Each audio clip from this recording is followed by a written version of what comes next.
blades. And I am finally back out at the forge. It's been quite some time since I've actually been able to put hammer to steel, so I am actually really excited to be back out here. Today we're going to be making a few Karambit knives. I haven't really done a Karambit before, but I did get a whole bunch of wrenches, and these wrenches will become Karambit knives. These are all 6140 chrome vanadium. All these wrenches are within the time frame and from companies that are makers of chrome vanadium steel wrenches. So what that means to me is I can make karambits out of all these and heat treat them in the same oil that I always use, and I don't have to do much different. So in order to make these into karambits, all I'm going to have to do is stretch this hole out big enough for the finger and turn this section here into a knife blade for each one of the ones I'm going to do. So let's get a few of these cut off here. We're going to get rid of our ends on these because we're not going to use those. We're going to keep them around as scrap for other projects later. You'll see what I'm planning for those. But I'm just going to cut an angle with the angle grinder on a bunch of these, and then we'll stick them in the forge and see how many we can make.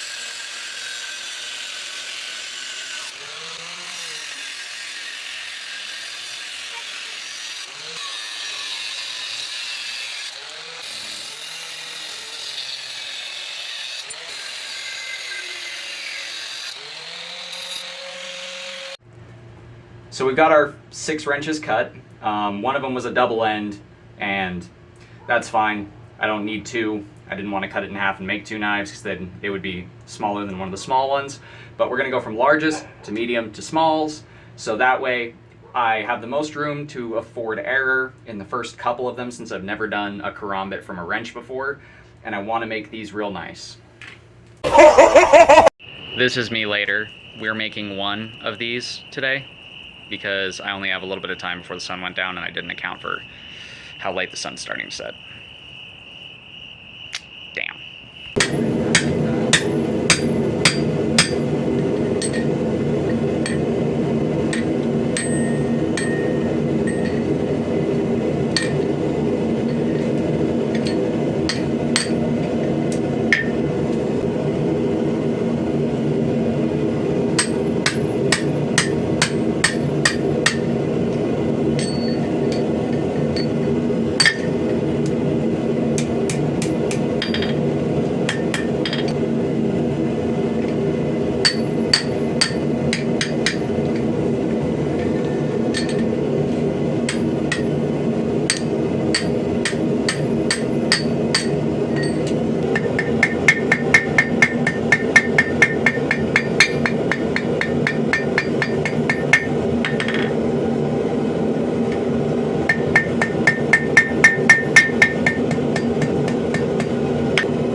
So we have the first Karambit knife forged and hardened.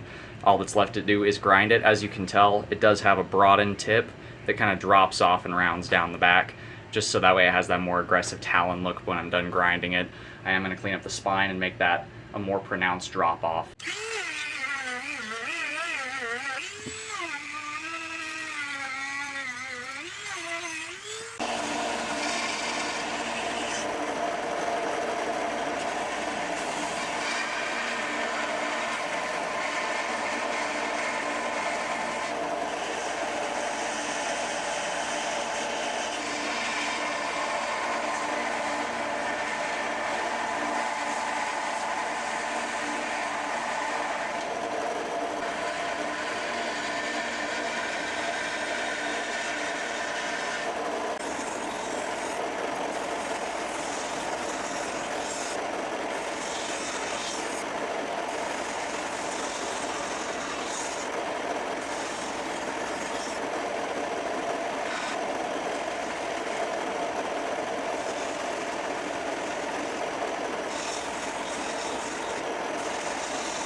So we've got our Karambit blade all sharpened and shined.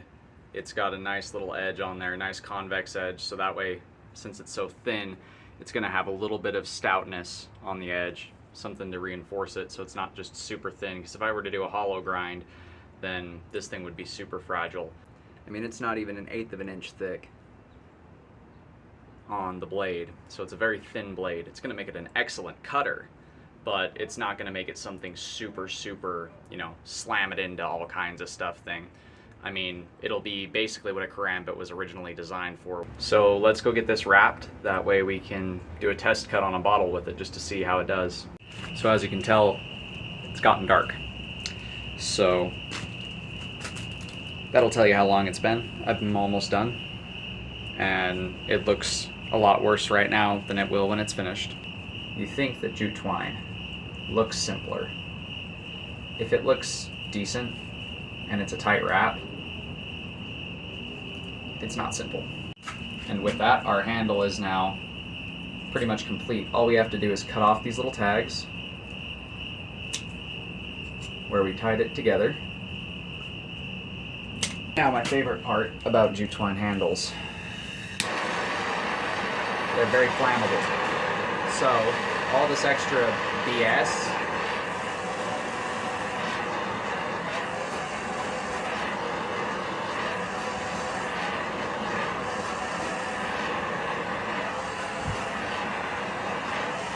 there will still be, you know, your odd straggler when you do this, but you can just go ahead and cut it off as long as it's not part of your actual wrap, because that could be a serious problem if you don't remember how you wrapped it in certain areas.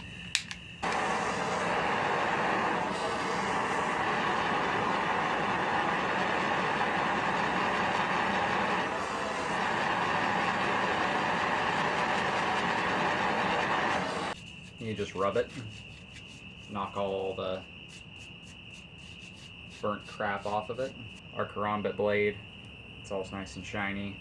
Our handle, nice little simple jute twine handle with a little bolster on it. Let's fill up a bottle of water and see how it cuts. So we've got our little water bottle friend here. Let's see how it does. I'm not exactly sure how to cut with this. I've never cut with a Karambit before.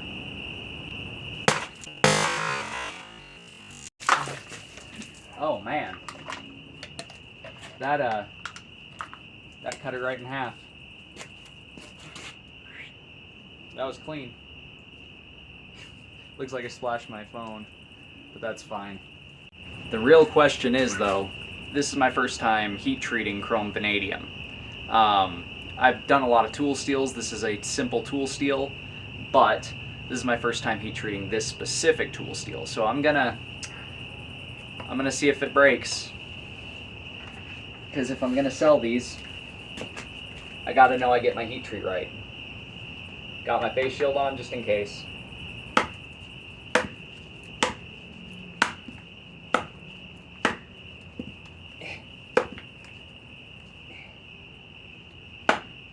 Smacked my thumb on the log, but